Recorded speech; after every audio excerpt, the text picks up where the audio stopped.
আসসালামু আলাইকুম রহমতুল্লাহি ওয়া বারাকাতুহু। ওয়ালাইকুম আসসালাম ওয়া রাহমাতুল্লাহি ওয়া বারাকাতুহু। নাহমাদুহু ওয়া নুসাল্লি আলা রাসূলিহিল কারীম, আম্মা বা'দ। ফাআউযু বিল্লাহি মিনাশ শাইতানির রাজীম। ওয়া নাযউল মাওয়াজিনাল কিসতা লিয়াউমিল কিয়ামাহ ফালা তুযলামু নাফসুন শাইআ ওয়া ইন কানা মিসকালা হাববাতিন মিন খারদালিন আতাইনা বিহা ওয়া কাফা বিনা হাসিবিন। সমস্ত প্রশংসা, সমস্ত গুণগান সেই মহান রব্বুল আলামিনের জন্য, যিনি আমাদেরকে এই তাফসিরের দার্সে উপস্থিত হওয়ার তৌফিক দান করেছেন। আলহামদুলিল্লাহ। দুরুদ ও সালাম বর্ষিত হোক মানবতার মুক্তির দূত মুহাম্মদ সাল্লাল্লাহু আলাইহি ওয়াসাল্লামের উপর। সম্মানিত দিনী ভাইরা, আজকে আমরা আলোচনা করব সূরা আম্বিয়ার 47 থেকে 75 নম্বর আয়াত পর্যন্ত আমরা ইনশাআল্লাহ আলোচনা করব। তো এখানে মূলত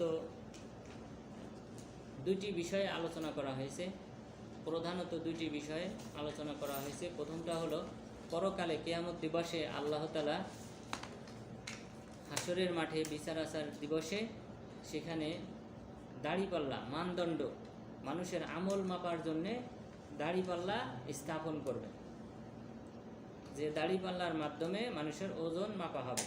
আর দাড়িপাল্লাতে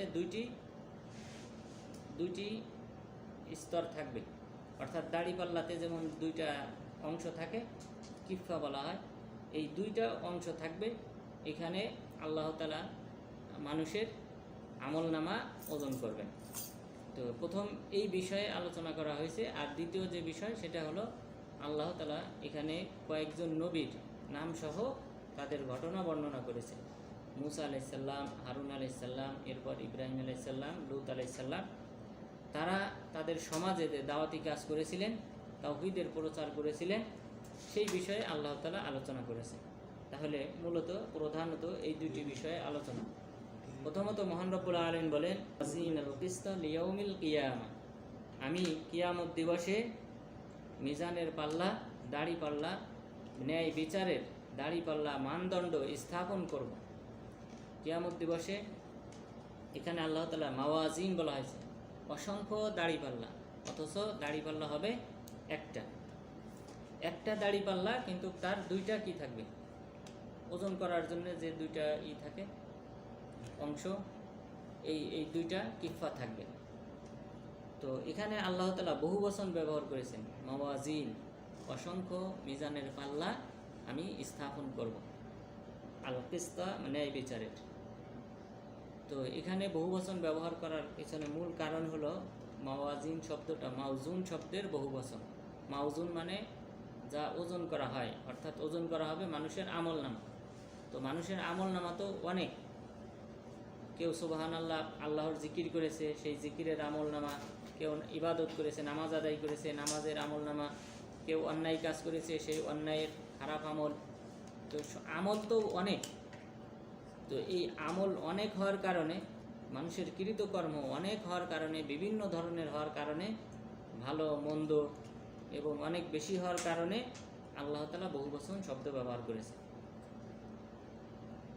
এরপর দ্বিতীয় আরেকটা কারণ উল্লেখ করা হয় যে মাওয়াজিন, মিজান অর্থাৎ বহু বচন এই কারণে ব্যবহার করা হয়েছে যেহেতু আল্লাহ তাআলা প্রত্যেক ব্যক্তির আমলনামা আলাদা আলাদাভাবে ওজন করবে।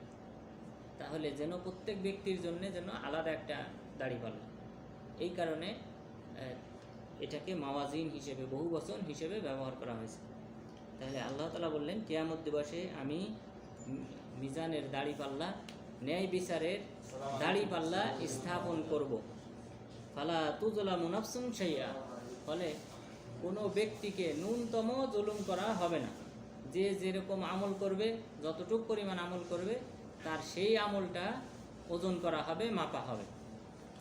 ওয়া ইন কানা মিসকালা হাববাতিন মিন খারদালিন আতাইনা বিহা, যদি তার আমলনামা হয়, খরদাল মানে সরিষার দানার সমপরিমাণ, যদি এমন ছোট আমলও যদি কোনো ব্যক্তি করে, আতাইনা বিহা, আমি সেই আমলটাকে উপস্থিত করব। অর্থাৎ কেউ যদি ভালো আমল হোক, খারাপ আমল হোক, সেটা যদি সরিষার দানার সমপরিমাণও হয়, সেটাও আল্লাহ তাআলা ওজন করবেন। ওয়াকাফা বিনা হাসিবিন, আমি হিসাব গ্রহণকারী হিসেবে যথেষ্ট, অন্য কারোর প্রয়োজন নেই। এখানে আল্লাহ তাআলা বললেন যে মানুষের আমলনামা ওজন করা হবে। আসলে মানুষের আমলনামা বলতে তিনটা বিষয় ওজন করা হবে।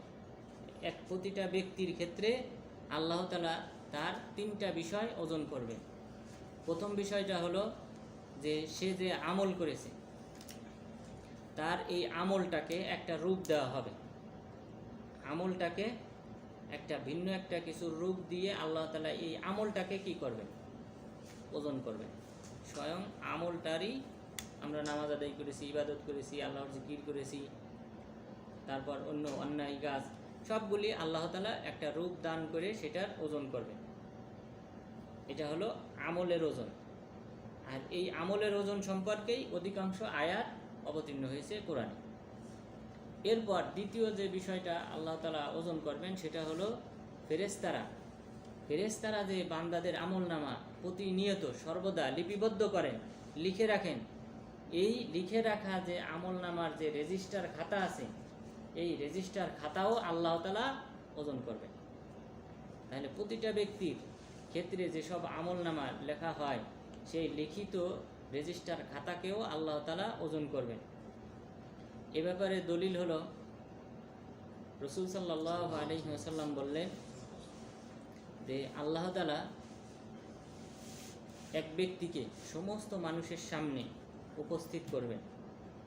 ইস্তাখলাসু রাজুলুন মিন উম্মতি আলা রুউসিল খালক, সমস্ত সৃষ্টিগুলোর সামনে আমার উম্মতের এক ব্যক্তিকে উপস্থিত করা হবে। ওয়াইনশারু লাহু 99 সিজিল্লা, এবং তার 99টা খারাপ আমলের রেজিস্টার খাতা উপস্থিত করা হবে। উপস্থিত করার পর তার এই রেজিস্টার খাতাকে এক পাল্লায় রাখা হবে। এরপর আল্লাহ তাআলা ওই ব্যক্তিকে জিজ্ঞাসা করবেন যে হাল জলামাকা কাতাবাতি, আমার লেখকরা অর্থাৎ ফেরেশতাগণ তারা কি তোমার প্রতি জুলুম করেছে, এখানে কোনো মিথ্যা কিছু লিখেছে? তখন সে বলবে না, এখানে আমি যে সমস্ত আমল করেছি সমস্ত আমল এখানে লেখা হয়েছে, ভুল কিছু লেখা হয়নি, সে স্বীকার করবে। তখন আল্লাহ তাআলা প্রশ্ন করবেন তোমার কি অন্য কোনো আমল আছে, ভালো আমল?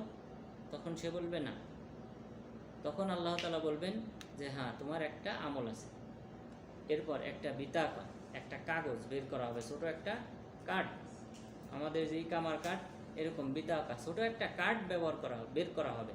সেই কার্ডে লেখা আছে যে সেই ব্যক্তি স্বীকার করেছিল, উক্তি পেশ করেছিল যে আশহাদু আল্লা ইলাহা ইল্লাল্লাহ ওয়া আন্না মুহাম্মাদান আবদুহু ওয়া রাসূলুহু, এই বাক্যটা সে পাঠ করেছিল, সেই বাক্যের একটা কার্ড উপস্থিত করা হবে।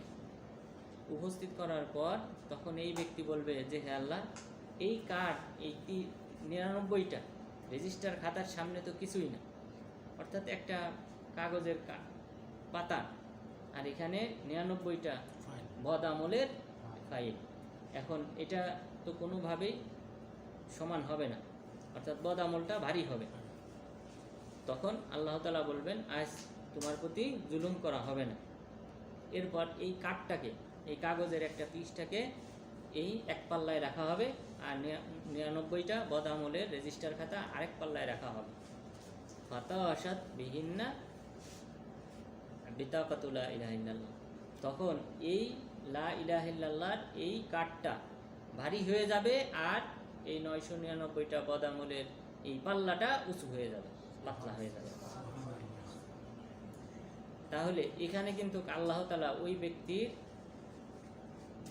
ব্যক্তি যে আমল করেছিল সেই আমলের রেজিস্টার খাতাকে কি করেছেন? ওজন করেছেন। তাহলে প্রথম হলো বান্দাদের আমলনামা ওজন করা হবে। তারপর 2 নম্বর হলো বান্দাদের যে রেজিস্টার খাতা হবে, তার কৃত আমলনামার রেজিস্টার খাতা হবে, ফেরেশতারা যা লিখে রেখেছেন সেই রেজিস্টারও ওজন করা হবে। 3 নম্বর পয়েন্ট হলো যে ওই ব্যক্তিকেও ওজন করা হবে, ওই ব্যক্তিকেও ওজন করা হবে।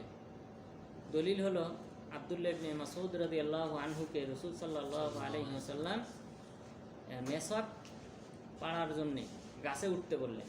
তখন তিনি আরাক নামক গাছে উঠলেন।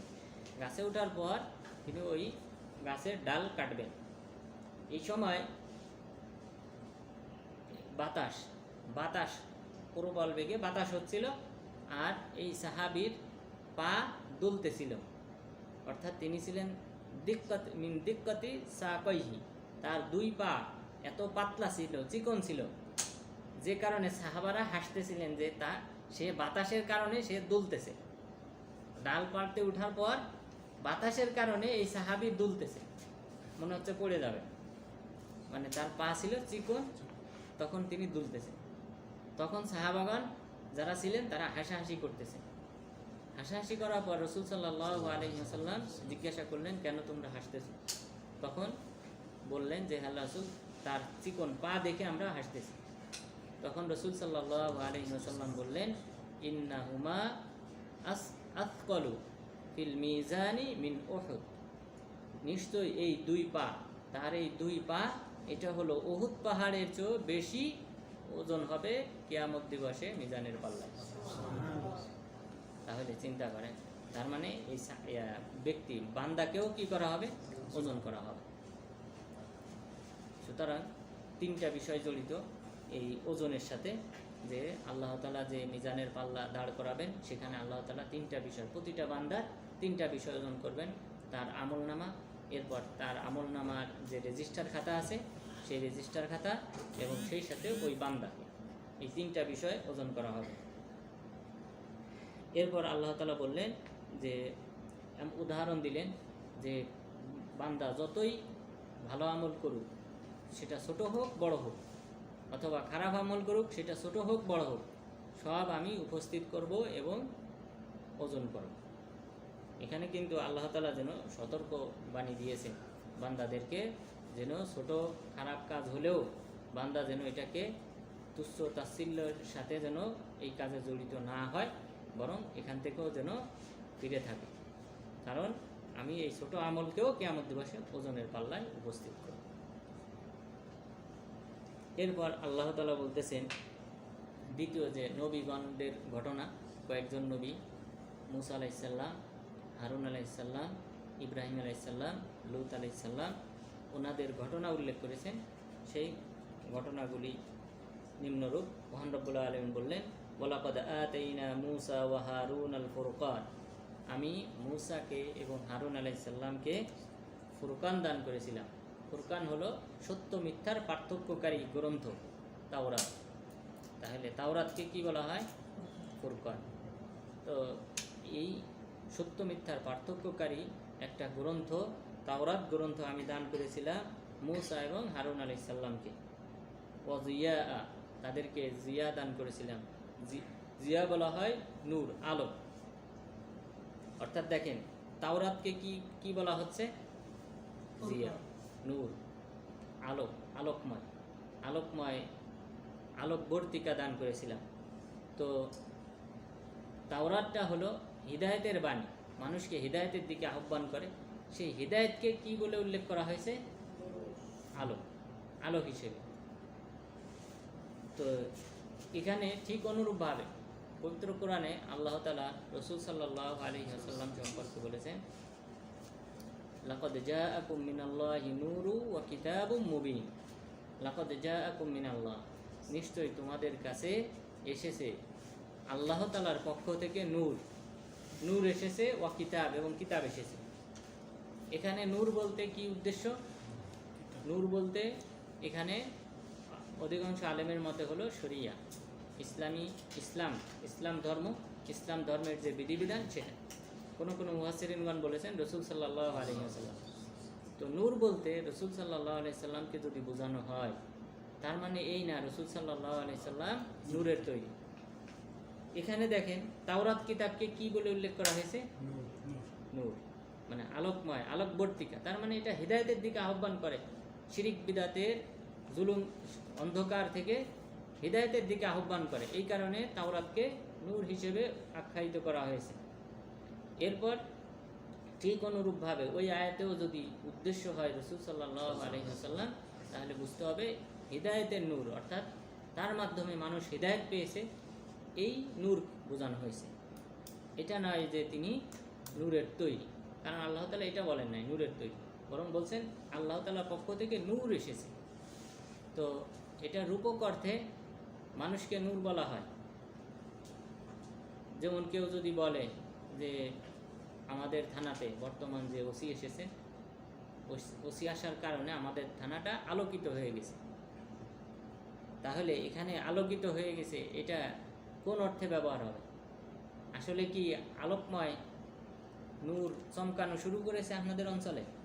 না, উদ্দেশ্য হলো আপনাদের অঞ্চলে যেসব অপরাধ ছিল, গ্যাং ছিল, সেই সব কি হয়ে গেছে তার মাধ্যমে সে আসার পর তিনি শক্ত হাতে এগুলো দমন করেছেন।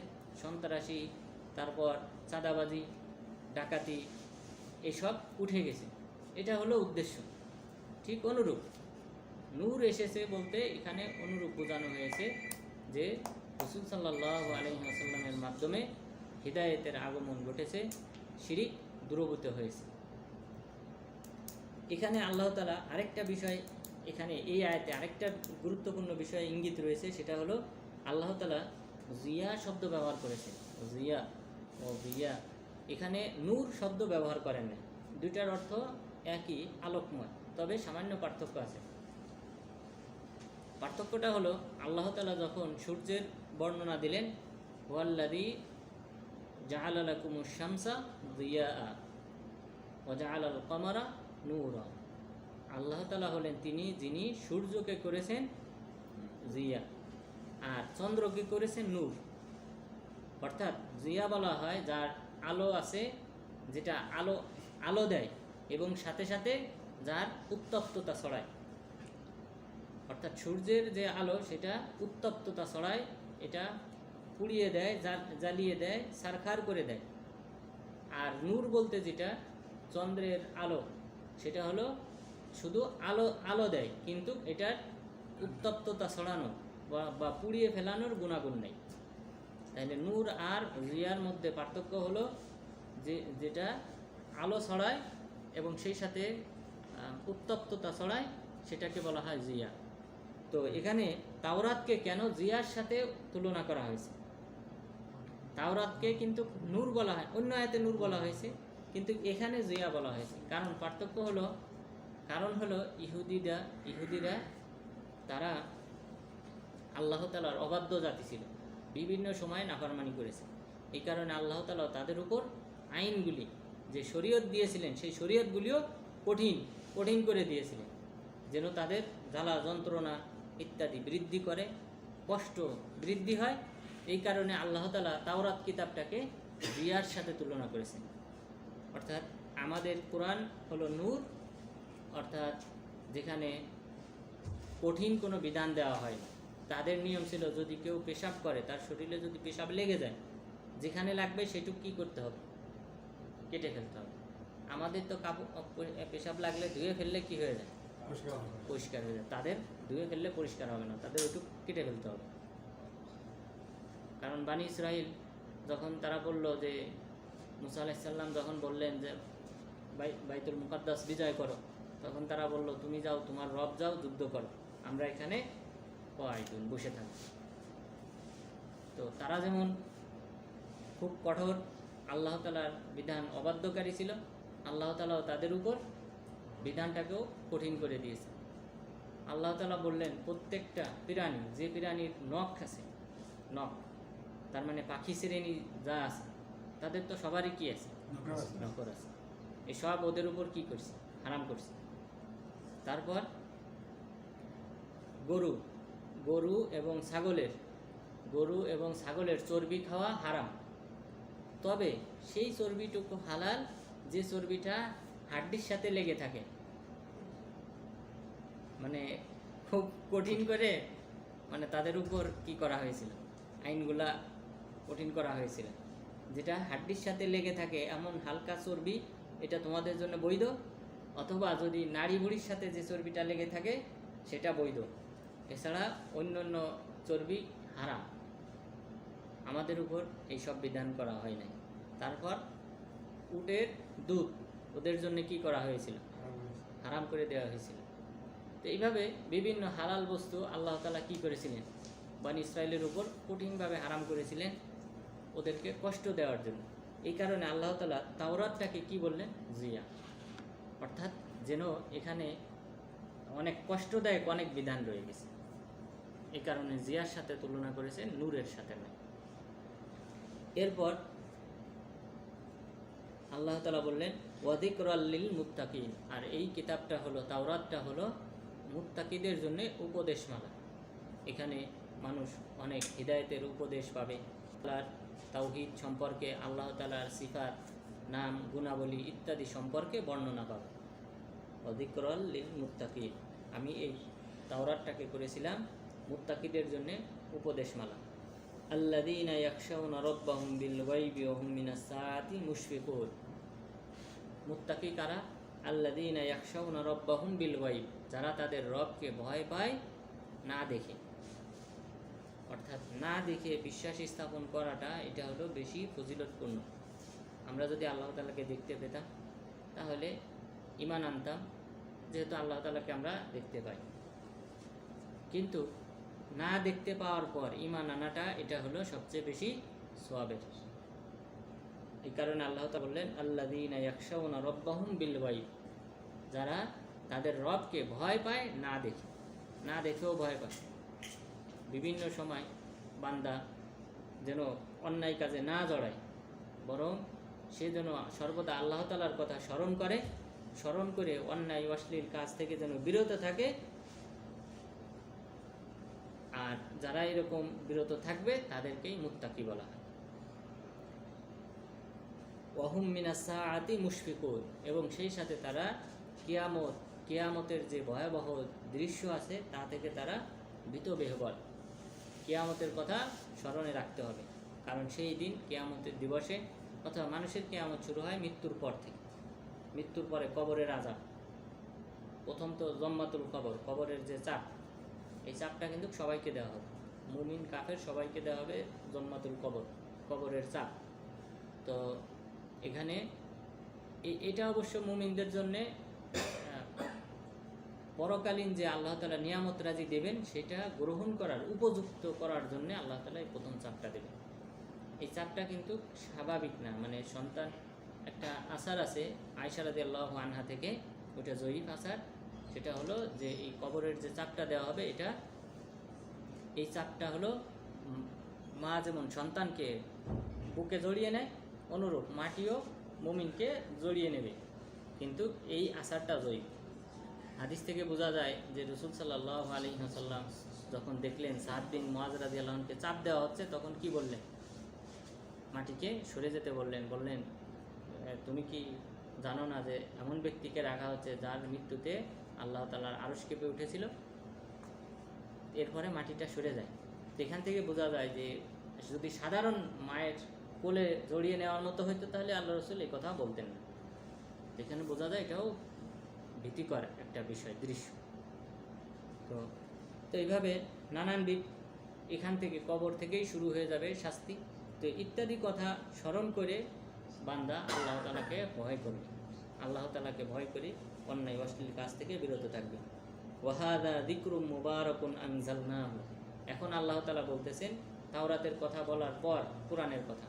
ওয়া হাযা যিকরুম মুবারাকুন আনজালনাহু, এটা হলো এই যে কোরআন, এই কোরআনটা হলো যিকরুম মুবারাক, একটা বরকতময় একটা উপদেশমালা। আনজালনাহু, যা আমি অবতীর্ণ করেছি। আফা আনতুম লাহু মুনকিরুন, হে মক্কার কুরাইশরা, তোমরা কি তা অস্বীকার করো? অর্থাৎ আমি যেমনভাবে তাওরাত অবতীর্ণ করেছিলাম, অনুরূপভাবে বরকতময় আরেকটা কিতাব অবতীর্ণ করেছি কোরআন, তোমরা কেন সেই কোরআনকে অস্বীকার করো? অথচ তাওরাতকে তো স্বীকার করো। কারণ তখন মদিনাতে ইহুদিরা বসবাস করত, 3টা গোত্র, ইহুদিদের 3টা গোত্র, তারা হিজরত করে এসেছিল ফিলিস্তিন থেকে মদিনায়। তারা জানতো যে এই স্থানে, এই খেজুর বাগান বিশিষ্ট স্থানেই রাসূল সাল্লাল্লাহু আলাইহি ওয়াসাল্লাম হিজরত করবে। তো সেই নবীর সহযোগিতা করার জন্য, তার প্রতি ঈমান আনয়ন করার জন্য এবং তার মাধ্যমে বিশ্ব জয় করার উদ্দেশ্যে তারা এখানে হিজরত করে আসে। তো সুতরাং তাওরাতের প্রতি মক্কার কুরাইশরা এই বিষয়টা জানতো যে ইহুদিরা এই কিতাবকে সম্মান করে। তো তোমরা যদি এই কিতাবকে সম্মান করো, তাহলে আমি যে বরকতময় একটা কিতাব অবতীর্ণ করেছি কোরআন, সেটাকে কেন তোমরা অস্বীকার করো? তোমাদের তো উচিত এটাকে মেনে নেওয়া, যেহেতু এটা তোমাদের উপরই অবতীর্ণ করা হয়েছে। এরপর আল্লাহ তাআলা ইব্রাহিম আলাইহিস সালামের ঘটনা উল্লেখ করতেছেন, ওয়ালাকাদ আতাইনা ইব্রাহিমা রুশদাহু মিন ক্বাবলু, আমি ইব্রাহিম আলাইহিস সালামকে হিদায়াত দান করেছিলাম এরও পূর্বে, অর্থাৎ মুসা আলাইহিস সালাম এবং হারুন আলাইহিস সালামেরও পূর্বে আমি তাদের ইব্রাহিম আলাইহিস সালামকে হিদায়াত দান করেছিলাম। ওয়া কুন্না বিহি আলিমিন, আমি তার সম্পর্কে অবহিত ছিলাম। ইয ক্বালা লিআবিহি ওয়া কওমিহি, যখন তিনি বললেন, কি অবহিত ছিলাম? যখন তিনি বললেন তার পিতাকে এবং তার সম্প্রদায়কে, মা হাযিহি তামাসিল আল্লাতী আনতুম লাহা আকিফুন, এটা কোন ধরনের মূর্তি যে মূর্তির তোমরা পূজা করো। ইব্রাহিম আলাইহিস সালাম দাওয়াতি কাজ শুরু করেছেন তার কওমের মধ্যে। তার পিতাকে, তার পিতা আজার, তিনি ছিলেন মূর্তির পূজারীর খাদেম, যে তাদের যে মূর্তি যে ঘরে সংরক্ষিত হতো, তিনি কি নিজে নিজ হাতে মূর্তি তৈরি করতেন এবং এটার খাদেম ছিলেন, সেবা করতেন। তো ইব্রাহিম আলাইহিস সালাম তার পিতাকে লক্ষ্য করে বললেন, ইব্রাহিম আলাইহিস সালামের পিতার নাম আজার, কোরআনে উল্লেখ হয়েছে কি আজার, আর নামটা হলো তারক, অর্থাৎ আজার হলো উপাধি, মূর্তির পূজারী, মূর্তির খাদেম, এই হিসেবেই আল্লাহ তাআলা কোরআনে উল্লেখ করেছেন, আর নাম ছিল তারা। তো তাকে এবং সম্প্রদায়কে লক্ষ্য করে এই কথা বললেন। তখন তারা উত্তরে বলল, ক্বালু ওয়াজাদনা আবাআনা লাহা আবিদিন, আমরা আমাদের পিতা মাতাদেরকে, পূর্বপুরুষদেরকে পেয়েছি এই মূর্তিগুলির উপাসনাকারী রূপে। তাদেরকে যেহেতু উপাসনাকারী রূপে পেয়েছি, আমরাও তাই উপাসনা করি। তাকলিদ অর্থাৎ অন্যকে দেখে অনুসরণ করা, দলিল ছাড়া। এখানে কিন্তু তারা কোনো দলিল প্রমাণ উল্লেখ করে নাই। ইব্রাহিম আলাইহিস সালাম বললেন, ক্বালা লাকাদ কুনতুম আনতুম ওয়া আবাউকুম ফি দালালিম মুবিন, নিশ্চয়ই তোমরা এবং তোমাদের পূর্বপুরুষরা সবাই ছিলে পথভ্রষ্টতায় লিপ্ত। তোমরা পথভ্রষ্টতায় লিপ্ত রয়েছো, তোমাদের পূর্বপুরুষরাও পথভ্রষ্টতায় লিপ্ত ছিল। দেখেন, তারা কিন্তু কোনো দলিল পেশ করতে পারে নাই কেন তারা ইবাদত করে, শুধু বলল যে আমরা পূর্বপুরুষদেরকে পেয়েছি ইবাদত করতে, এই কারণে আমরা ইবাদত করি। এটা হলো তাকলিদ। ইবনুল কাইয়িম রাহিমাহুল্লাহ বলেছেন যে এই আয়াত থেকে বোঝা যায় যে তাকলিদ করা হারাম, তাকলিদ জায়েজ নেই। অর্থাৎ কোনো দলিল প্রমাণ ছাড়া কোনো ব্যক্তির উক্তি কথা মান্য করা যাবে না। কেউ যদি দলিল পেশ করে তাহলে সেই কথা মানা যাবে, কিন্তু দলিল না পেশ করলে সেটা মানা যাবে না। আমাদের দেশে যে জানাজার সালাতে সানা পড়তে হবে, এটা কিভাবে আমরা আমল করি? এটা কিসের কারণে? ইমাম আবু হানিফা রাহিমাহুল্লাহ বলেছেন, বাস, ইমাম আবু হানিফা রাহিমাহুল্লাহ বলেছেন যে এটা হলো জানাজার সালাতকে সালাত বলা যাবে না, এটা হলো দোয়া, আর এখানে এই কারণে সানা পড়তে হবে, বাস, এটা হলো দলিল। অথচ সহিহ বুখারী প্রতি বছর খতম করা হয়। বাংলাদেশে যত বড় মাদ্রাসা আছে, দাওরা হাদিস আছে, সব মাদ্রাসাতেই সহিহ বুখারীর কিতাব খতম করা হয়, পুরা হাদিস পড়ানো হয়। সেখানে উল্লেখ আছে আব্দুল্লাহ ইবনে আব্বাস রাদিয়াল্লাহু আনহু তিনি জানাজার সালাত পড়ালেন, সেখানে প্রথম তাকবীরের পর সূরা ফাতিহা পাঠ করলেন। তাহলে সহিহ বুখারীর হাদিস থাকতে আমরা কেন অন্য একজন ব্যক্তির উক্তি মানব? এরপর আব্দুল্লাহ ইবনে আব্বাস রাদিয়াল্লাহু আনহু লাস্টে হাদিসের শেষে বললেন, আমি এভাবেই রাসূল সাল্লাল্লাহু আলাইহি ওয়াসাল্লামকে জানাজার সালাত আদায় করতে দেখেছি। এটা হলো দলিল, প্রমাণ, ডকুমেন্ট। আর পুরা উম্মত একমত যে সহিহ বুখারী এবং মুসলিম সবার কাছে গৃহীত। আল্লাহর কিতাব কোরআনের পরে সবচেয়ে সহিহ কিতাব হলো এই দুটি। সেখানে হাদিস থাকার পর আমরা কেন উক্তিকে ধরে রাখব? এটাকেই তাকলিদ বলা হয়, অর্থাৎ দলিলবিহীন কোনো উক্তি ধরে রাখা, মান্য করা, এটাকেই তাকলিদ বলা হয়। ইবনুল কাইয়িম রাহিমাহুল্লাহ বলেছেন এই আয়াত থেকে বোঝা যায় যে বাপ দাদার পূর্বপুরুষের আনুগত্য করা, তাকলিদ করা, এটা হলো হারাম, না জায়েজ।